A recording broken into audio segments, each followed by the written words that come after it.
দেখো বন্ধুরা, আজকে আমি আমার ঘরের ভিতরে পুতুলের ঘর সাজিয়েছি। পুতুলের জন্য মজার মজার রান্নাও করছি।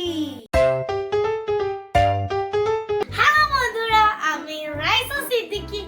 দেখো আজকে আমি আমার ঘরের ভেতর পুতুলের ঘর সাজিয়েছি। দাঁড়াও, এক এক করে তোমাদেরকে দেখাচ্ছি কি কি সাজিয়েছি। এই দেখো আমার জল হাউস, তারপর আমার সোফার ভেতর আমার কলি বসে আছে। তারপর এই দেখো আমার খাটের উপর একটা কাঁথা আর একটা বালিশ, খাটের উপর জুই শুয়ে রয়েছে। আর এই যে আমার ড্রেসিং টেবিল আর পিকু একটা পিঙ্ক কালারের চেয়ার, এটা এই জায়গায় রেখে দেই। তারপর দেখাই এই যে জায়গায় আমার কাঠের খেলনা রয়েছে। এই দেখো এদিকে রয়েছে আমার ডাইনিং টেবিলে বসে আছে হচ্ছে ফুল।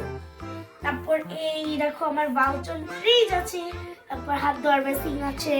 তারপরে এই দেখো চপিং বোর্ড আর চামচ আছে, ফলের ঝুড়ি, একটা ছোট বাটি, তারপর হটপট, তারপর প্রেসার কুকার, তারপর একটা প্লেট, কাপ প্লেট, আরো অনেক কিছু আছে আমার রান্নাঘরে। চলো এখন খেলা যাক। আজকে আমার অনেক কাজ আছে। পুতুলের জামা কাপড় ধুয়ে দিতে হবে। এই দেখো পুতুলের লাল বেনারসি, এই যে অনেক সুন্দর কিন্তু এই শাড়িটা। এই দেখো এটা ওদের পহেলা বৈশাখের শাড়ি, এটা আজকে ধুয়ে দিব। ওরা পহেলা বৈশাখে পরবে, এর জন্য আমি আজকে ধুয়ে দেবো। চলো এগুলো আগে ধোয়া যাক, তারপর রান্না বাড়ি ঘরও আবার মুছতে হবে। চলো ধোয়া যাক। এই দেখো এক মগ পানি নিয়ে এসেছি। এখন এই জায়গায় বসে বসে আমি ধুয়ে ফেলবো। আগে লাল বেনারসিটা ভিজাই, এখন ওদের পহেলা বৈশাখের শাড়িটা ভিজাই। এখন এটা কিছুক্ষণ ভিজতে হবে, তাহলে ময়লাগুলো উঠবে না। কাপড়গুলো ভিজে গিয়েছে, এখন আমি ডোলে ডোলে ধুয়ে ফেলছি। কি ময়লা হয়েছিল, লাল বেনারসিটা কি ময়লা করেছে ওরা, উফ, আর ভালো লাগে না। সবগুলো ময়লা কাপড় থেকে উঠে গিয়েছে। এখন আমি এগুলো চিপে শুকা দিয়ে দিব। এই দেখো চিপে নিয়েছি, এখন শুকা দেওয়া যাক। এই তো আমাদের বারান্দায় আমি কাপড়গুলো শুকা দিয়ে দিচ্ছি। এই তো শুকা দেওয়া শেষ, এখন আমি ঘরে চলে যাব।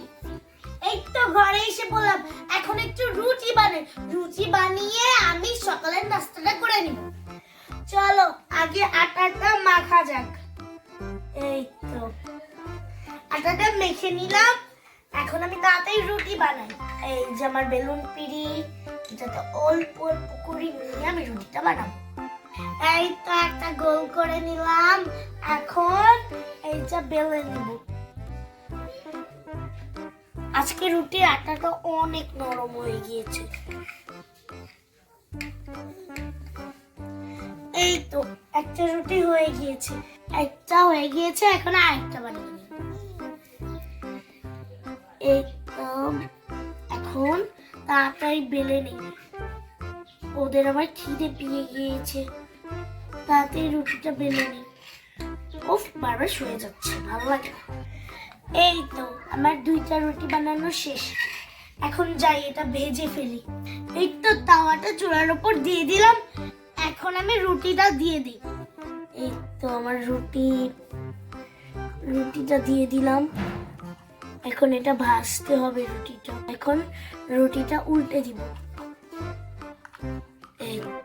এই তো একটা রুটি ভাজা হয়ে গেছে, এখন আমি এই রুটিটা ভেজে নিব। এই তো উল্টে দিলাম। এই তো আমার দুইটা রুটি ভাজা শেষ, এখন আমি একটু খেতে বসি। উফ, অনেক খিদে পেয়েছে। রুটিটা অনেক মজা হয়েছে। রুটি খাওয়া শেষ, সকালে খাওয়া দাওয়াটা করে নিলাম। এখন আমি দুপুরে রান্না করব।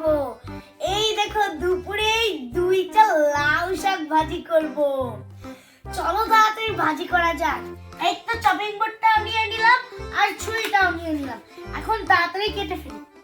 কত বড় বড় এক একটা সাইজ, এটা দিয়ে আমার দুপুরের রান্না হয়ে যাবে। জানো এই পাতাগুলো আমি কোথা থেকে নিয়ে এসেছি? আমাদের বাড়ির পেছনে একটা লোক লাউ গাছ বুনেছিল, ওই ডালে থেকেই নিয়ে এসেছি। এখন ছুরি দিয়ে শাকটা কেটে নিই। এই তো কাটা হয়ে যাচ্ছে ভালো করে। যেগুলো কেটেছি সেগুলো বাটিতে উঠিয়ে রাখি। এই তো এখন তাড়াতাড়ি কেটে নিই, তারপর আবার দুপুরে রান্না বসাতে হবে। একটা পাতা কাটা শেষ, এখন আরেকটা পাতা কেটে নিচ্ছি। হইছে, আর কাটবো না, আর এত কাটতে আমার আর ভালো লাগে না। এখন চলো রান্না বসিয়ে দেই। এখন চলো এগুলো রান্না করে ফেলবো। এই তো এখন এগুলো রান্না করে ফেলবো। শাকভাজি হয়ে গেছে, এখন আমি খেয়ে ফেলবো। এই তো পড়ে গেল, এখন আমি খেয়ে দেখি কেমন হয়েছে। শাকভাজিটা অনেক মজা হয়েছে। আমার খাওয়া দাওয়া শেষ, এখন আমি একটু দুপুরে ঘুমাবো। তোমাদের সাথে কালকে দেখা হবে। আল্লাহ হাফেজ।